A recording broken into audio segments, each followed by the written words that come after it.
Take revenge on Mom for me. Half a year after William passed away, I went to visit his grave with James. Since his death, there had been a gaping hole in my heart. The times we spent together, the places we went, the food we ate. I know William wouldn't want me to keep looking down forever. Even though I know this, I can't help but cry when I think of him unexpectedly. I want to look forward, but I don't know how. I was living a life full of worries about what I should do. However, after visiting the grave, as we were heading home, the slightly puffed envelope James handed me seemed to clear the fog in my mind. This is a letter from William. With some doubts, I received the letter from James and opened the envelope at home. Inside were several letters on a USB and a few photos. As I went through them, I realized William had been involved in a serious situation. At the same time, I realized I needed to look forward for his sake. My name is Mary. I'm 35 years old. I work at a small local company and lead a peaceful and comfortable life. Leaving the lively office, I return home and turn on the lights. Since I'm not married, naturally, there is no one to welcome me. But that's okay. I have no intention of getting married anymore. For me, there is only one husband. 2 years ago, I had a husband named William, but he passed away. He ended his own life. I met William when we were college students. I joined the club he was in. Of course, we weren't close from the start. Our distance quickly closed one night after a drinking party. At that time, I wasn't old enough to drink alcohol, so I watched my drunk friends while holding a soft drink. When the party was over and we were about to head home, it turned out William and I were going in the same direction. I'm heading home too. If you like, I can walk you home. Really? Are you sure? Yeah. I'm worried about a girl walking alone. Thank you so much. Despite hardly talking before, William was concerned about me. Feeling his kindness, I was embarrassingly flustered. The night silence enveloped us, and the sound of our footsteps was the only thing I could hear. I was excited by the atmosphere only this time of night could bring, but I also felt a bit awkward. There was no conversation at all. We hadn't really talked much before, so it was natural, but I still felt it was awkward. However, it was William who dispelled this awkwardness. Ah. Sorry about today. What? You know, the guys who drank too much were causing a ruckus. It must have been tough getting tangled up with them. Oh no. It was fine. William apologized while scratching his head. I was just thinking how fun everyone seemed. I can't wait until I'm old enough to drink too. All right. Is that so? Hearing my words, William had a smile on his face. Starting with his words, we began to talk intermittently. We started with stories about college, then moved on to personal things like hobbies and favorite foods. It wasn't exactly exhilarating, but I still enjoyed talking with William.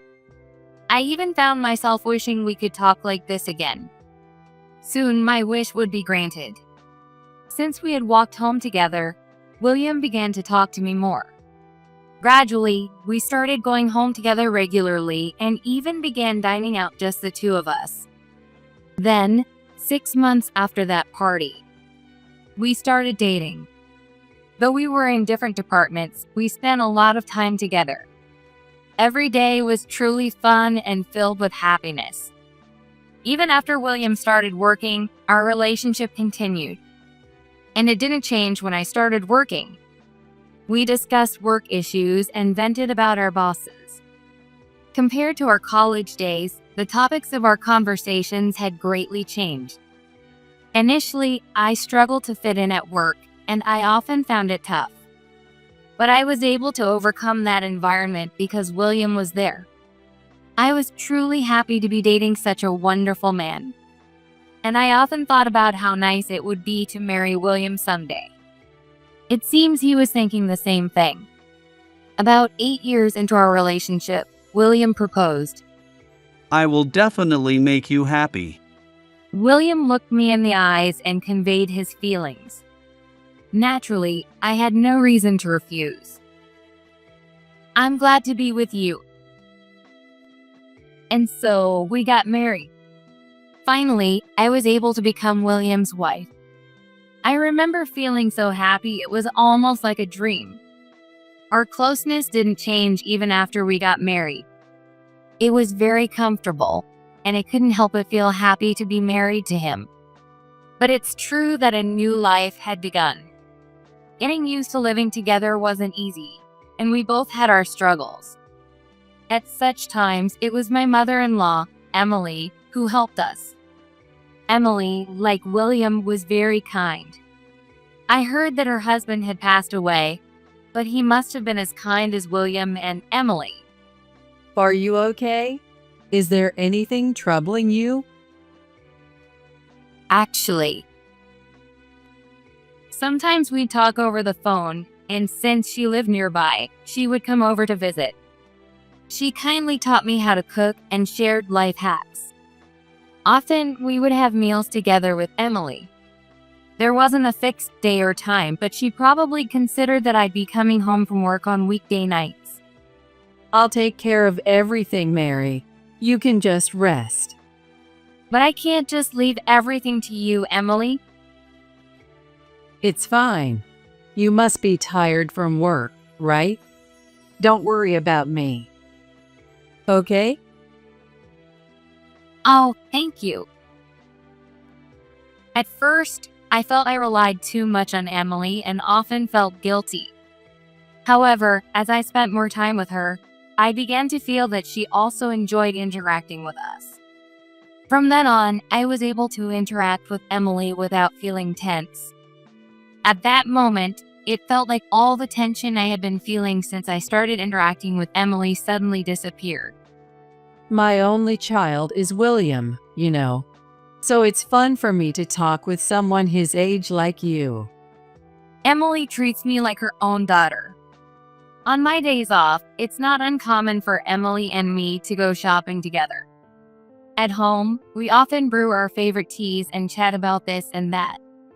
Being far from my parents and unable to see them often, I was happy that Emily paid attention to me.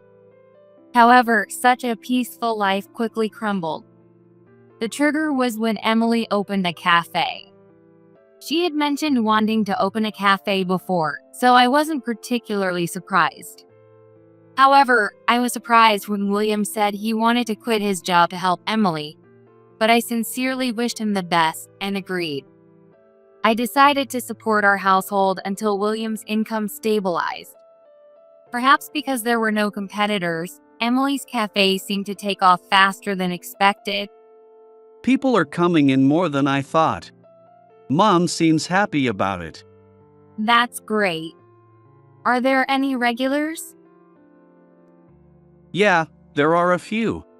That's good to hear. I've had some of her trial dishes, and they were really delicious. I can see why you have regulars. Hearing my words, William shyly smiled. After that, Emily's cafe continued without a break in customers. They even got featured in a magazine, and it seems the number of customers is only increasing. It's nice that so many people come, and it's not too busy, but it's still tough managing just the two of us. William laughed a bit troubled, but his smile conveyed how happy he was that the shop was thriving. I was glad things seemed to be going well, but a year after the shop opened, I began to notice William sighing more often. I wondered if I should just leave him be, but the frequent sighs were too concerning to ignore. Trying to be tactful, I decided to ask William about it. Lately, are you okay? Okay. What do you mean? Well, I've noticed you've been sighing a lot lately. I wondered if you might be having some troubles.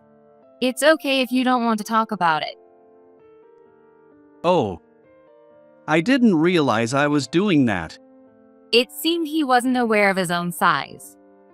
That made me even more worried, as it suggested he was really stressed. Well, things at the shop haven't been going so well. The shop? Apparently, a similar concept cafe had opened nearby, and it was quite trendy and stylish. Customers who used to come are now going to the new shop, and the foot traffic has been dwindling. It's not like there's any problem with the management yet, but it's getting worrying, or maybe tougher. Mama's worried too, she always looks sad. That's tough. I knew a new shop had opened but didn't know about the concept. I only ever planned to go to Emily's place. I wasn't interested in the other. Yeah, William held his head and sighed deeply again. Although I wanted to help after hearing his concerns, there wasn't much I could do. The only things I could do for the shop were to visit myself and promote it to others. It's indirect, and I'm not sure if it will be effective. When I went to the shop after talking to him, Emily's expression was as cloudy as he said. There were fewer customers than before, and it was clear why. Ah, Mary. William told you everything, didn't he? Yes. I'm trying to figure out what to do. I mean, I'm promoting the place to people around me. Oh, thank you. Emily smiled weakly behind the counter and looked down at her cup. If the decline in customers continues, if the shop goes under, I couldn't help but imagine the worst and felt gloomy. While drinking coffee, I pondered if there was anything else I could do. However, my worries ended up being unnecessary. A month after hearing William's concerns, incredibly, the new store that had opened closed down. As a result, Emily's cafe regained its liveliness. That store closed, huh? I was surprised. That's right. I was surprised too. Emily responded with a pleased smile to my words. However, I felt something off about her reaction. It was as if she knew the store was going to close. If she knew it would close. But I couldn't just ask her. I thought it must be just my imagination and continued the conversation with Emily. William, who was listening to our conversation, also spoke up. it's nice to have people coming back, isn't it? Yes. It would be great if it stayed like before. No, even more people came. Emily's words made William nod in agreement. The closed store must have had its own circumstances. Thinking this, I hoped even more that Emily's cafe would thrive further. But following this incident, strange things started happening around the shop. Other stores started going out of business, except for Emily's. At least 3 had closed within a month. All the closed shops were cafes similar to Emily's. Have you noticed that a lot of shops around here have been closing recently? When I visited Emily's cafe again, I casually brought it up. That's right. I wonder why. But all their customers are coming to us, so it might be a relief. I thought Emily would find the rapid closures suspicious, but she didn't seem to. Although she expressed surprise in her words, her expression and tone made me feel like she might know something. Didn't you have any interaction with the other shops? There was some interaction, but I really didn't know. It's really surprising, isn't it? Emily seemed pleased that the other stores had closed.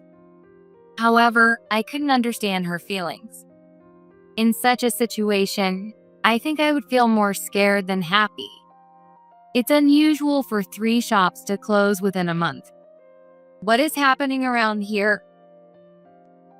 I couldn't think of any reason, and pondering it didn't help uncover anything. I also noticed something else unusual around me. It was about William.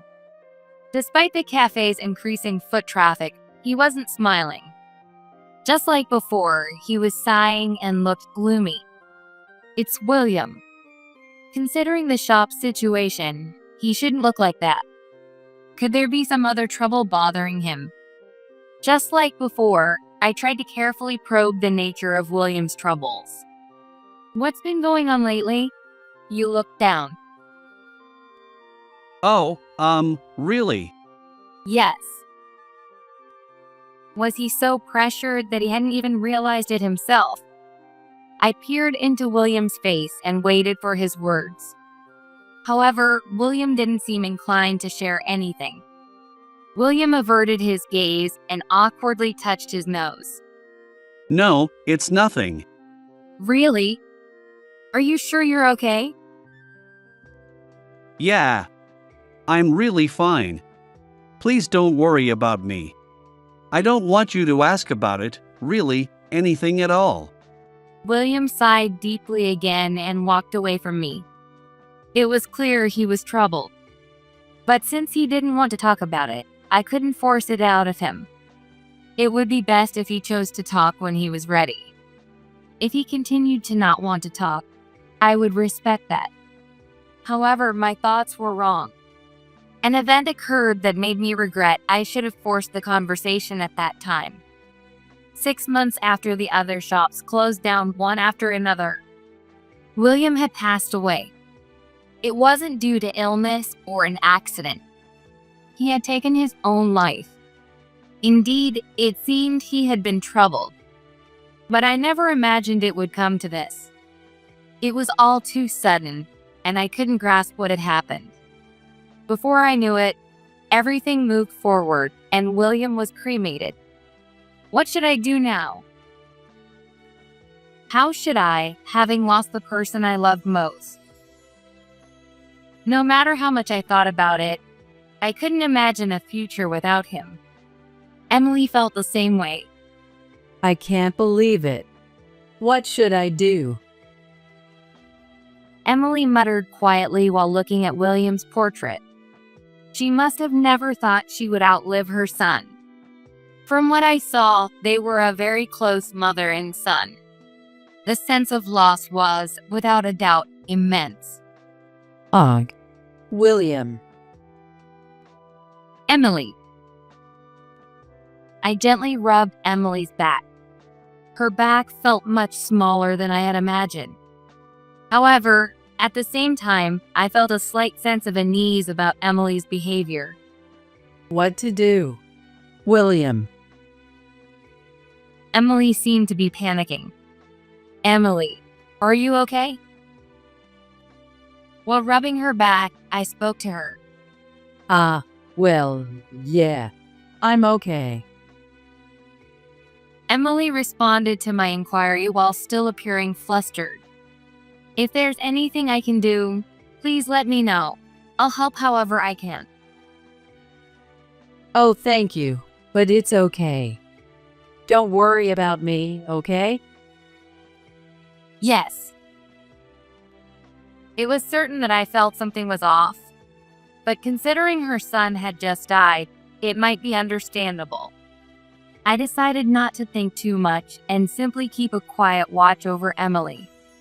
Time passed, and before I knew it, it had been 6 months since William's death. However, only the days had moved on.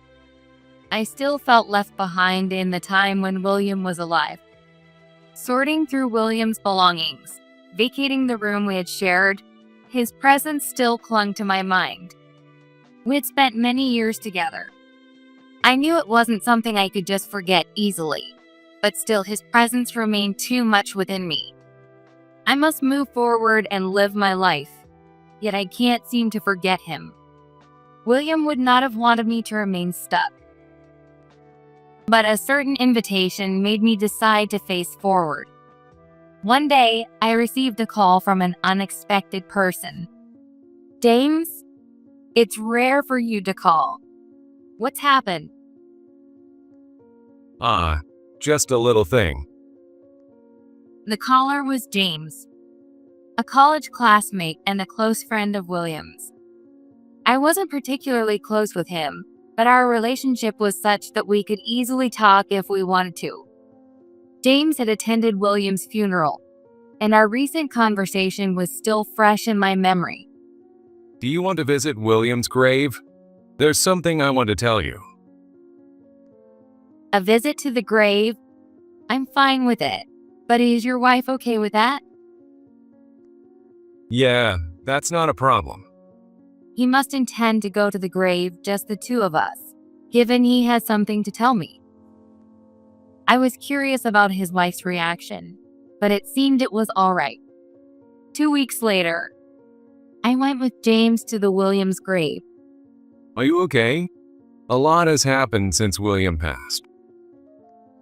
Yeah, I'm managing to go to work. I see.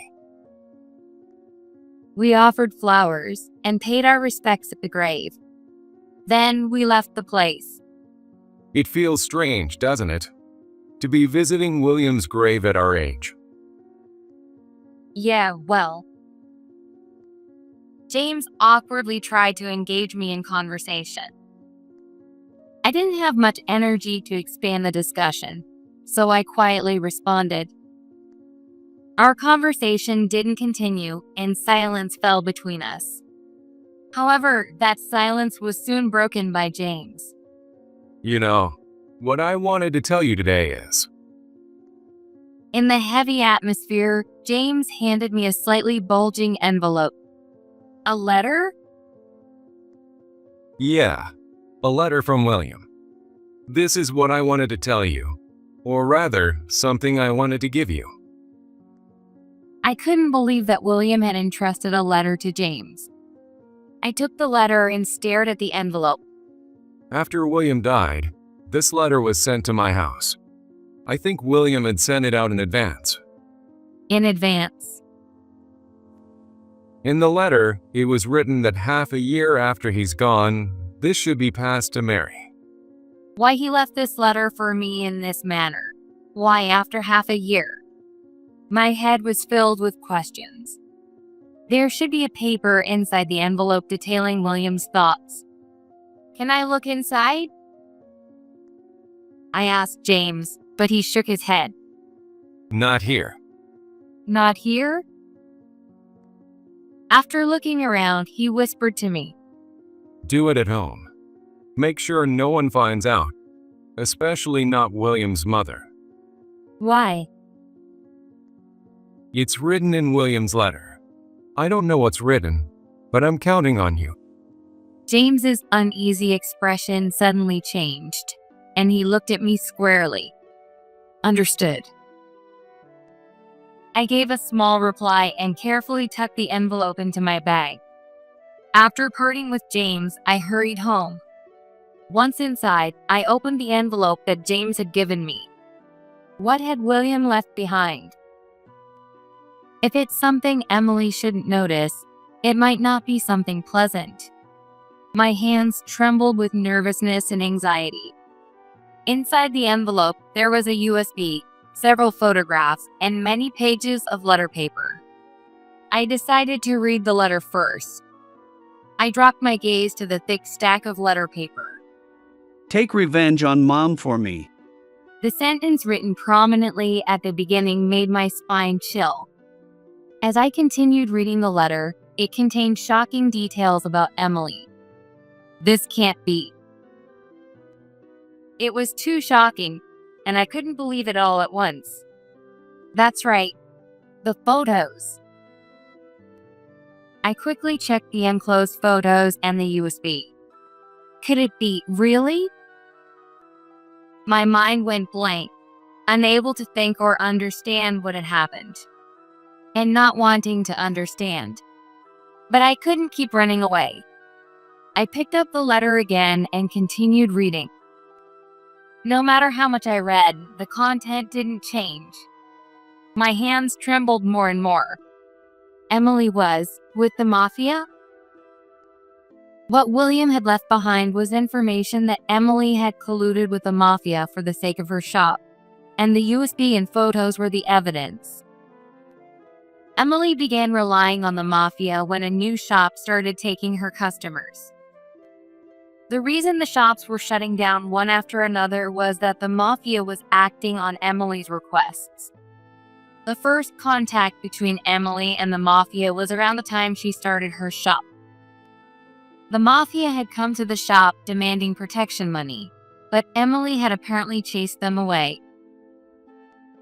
However, when a new shop opened, the mafia came again, demanding protection money instead of putting the rival shop out of business. After much deliberation, Emily agreed to pay in exchange for putting the rival shop out of business. From there, Emily's relationship with the mafia deepened. All this was written in the letter that William left behind. William had witnessed the dealings between Emily and the mafia up close. In fact, he had been a party to it himself. At the end of the letter, it was written, I can't bear it anymore. I'm truly sorry. William probably made the decision to end his life because he couldn't bear the situation he was in. It certainly wasn't something he could easily discuss with anyone. Now I understand why he told me not to worry about him. William. But now that I knew everything, I thought perhaps I should have forced him to talk. I was filled with a sense of futility. Thinking of William brought tears to my eyes. Yet, I can't just stop here. As William said, I must take revenge on Emily. I must avenge his regrets. I clenched the letter from William and vowed to take revenge on Emily. Emily, I came to see you again today. Welcome, Mary. Even after William's death, I continued to frequent Emily's cafe. That didn't change even after reading his letter. But it's certain that my view of Emily had changed. The unease I felt when the surrounding stores closed and at the funeral felt justified after knowing everything. Would you like the usual cake set today? Yes, that would be great. I'll leave the choice of cake to you.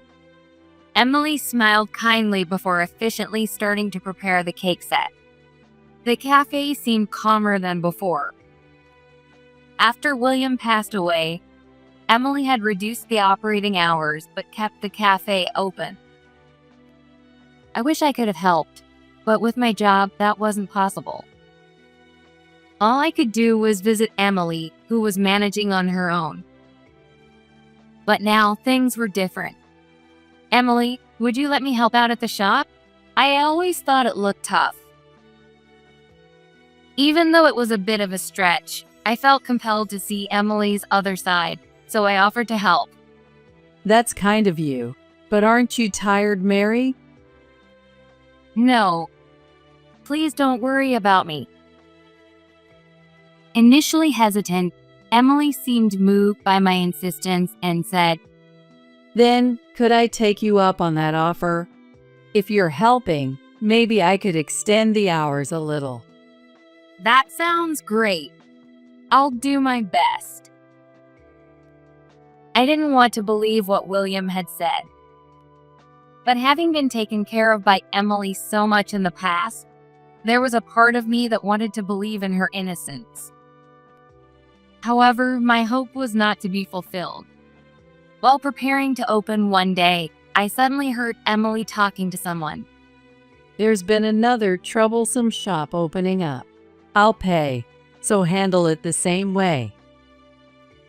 It was definitely a conversation I wasn't supposed to hear. I could tell instantly from the content and Emily's dark voice, sending chills down my spine. But this also made me finally give up hope. I decided to prepare for revenge against Emily. 2 weeks later, before the store opened, I could hear Emily talking to someone again. Yes, just like that. The same low, dark voice from that day made me tense. All right then, that settles it. Next time, in a week. Got it. See you then. I waited for Emily to finish her call and then approached her. Emily, who were you talking to? Whoa, you startled me. Were you here? Yes, I've been here for a bit. Who were you talking to? Having initiated the conversation, I couldn't let it go. I pressed on. It's someone you don't know, Mary. Don't worry about it. Come on, let's get ready. But I've already finished preparing. Could you please tell me who you were talking to? Emily glared at me as I continued to ask insistently.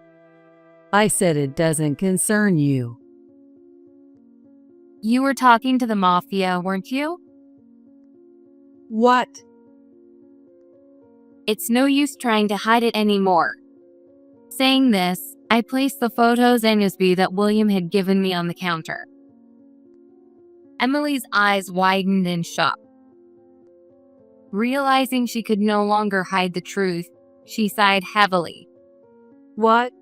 What is this? William left it behind. It includes evidence of your connections to the mafia, how you had them shut down other stores, everything. You may have discarded it, but there's also a contract you made with the mafia on this USB. I'd like to say it's all fabricated. But if you know this much, I can't really deny it, can I? You're right about my connections with the mafia and having stores shut down. It's all true. I was momentarily surprised by how readily Emily admitted to it, but then she made a shocking statement. But really, isn't it okay to do this much? If they didn't want their shops crushed, they shouldn't have opened near mine. That's far too tyrannical. Surely, there were people who wanted to open their stores in this area. What's wrong with fulfilling that dream? This place isn't yours alone, Emily. Shut up. Other people's circumstances don't matter. It's their fault for interfering with my store. Emily continued with her selfish remarks, slamming the counter in anger. Everyone is so annoying. Why do they have to interfere with me? Is it so bad that I'm successful? Even William, really? If he hated this environment, he should have just disappeared quietly without leaving anything behind. How can you say that about William? Should have disappeared quietly. And that's not what I'm talking about. Isn't there a proper way to do things? Partnering with the mafia for the sake of a store, honestly, that's not normal. Do you even realize it's a crime? A crime? I don't know anything about that. If you don't get caught, anything goes. You wouldn't have known if William hadn't told you, right? Unable to deny her words, I looked down. Seeing my reaction, Emily said triumphantly, See, you didn't know anything. Poor thing, getting dragged into this. Getting dragged into this. It's true, isn't it? I didn't think the mafia, fearing William, would leave behind evidence. At this moment, I wondered what Emily really thought about William. I had assumed Emily cared for William, but perhaps I was wrong. Emily, what do you really think about William? Hearing my question, Emily's lips curled upwards. And then she blurted out, I don't think much of him at all. Not much. Honestly, he was a nuisance. What? Stunned by her response, I stood aghast. Emily continued, seemingly enjoying telling the story. I thought of getting the mafia's help for the sake of the store, but he resisted. Even though I said it was for the store, he kept saying no, and it was annoying. Well, he eventually got swept along with my opinion. Even so, I lost any affection for him when he resisted, because he didn't care about the store. William was just speaking sensibly. If he was my son, he should have understood my feelings. I don't care about being sensible. A child should just silently listen to their parents. Emily smirked wickedly, dismissing the idea. Still, she seems unaware of what she has done or why William resisted. Or maybe she realizes it, but doesn't want to admit it, just putting on a brave face. But whatever the reason, her selfish and wrongful actions are clear. Emily, how did you feel when William died? Didn't you think it might be your fault? Why would I think that? Once someone is gone, there's nothing that can be done. Didn't your actions push William to the edge? His letter said he couldn't bear it anymore. You forced him to involve with the mafia and burdened him with secrets. All these things piled up until he couldn't bear it anymore. Stop it. What? Playing detective? Don't make me laugh. It seems I hit the mark. Emily cut me off, yelling, and then she turned her gaze towards these proofs on the counter. And really, is it okay to leave these proofs here? Just some pieces of paper. Emily grabbed the photos on the counter, tearing them to shreds. Hey. And I might as well break the USB, right? I tried to grab the remaining USB, but Emily slapped my hand away. Ouch.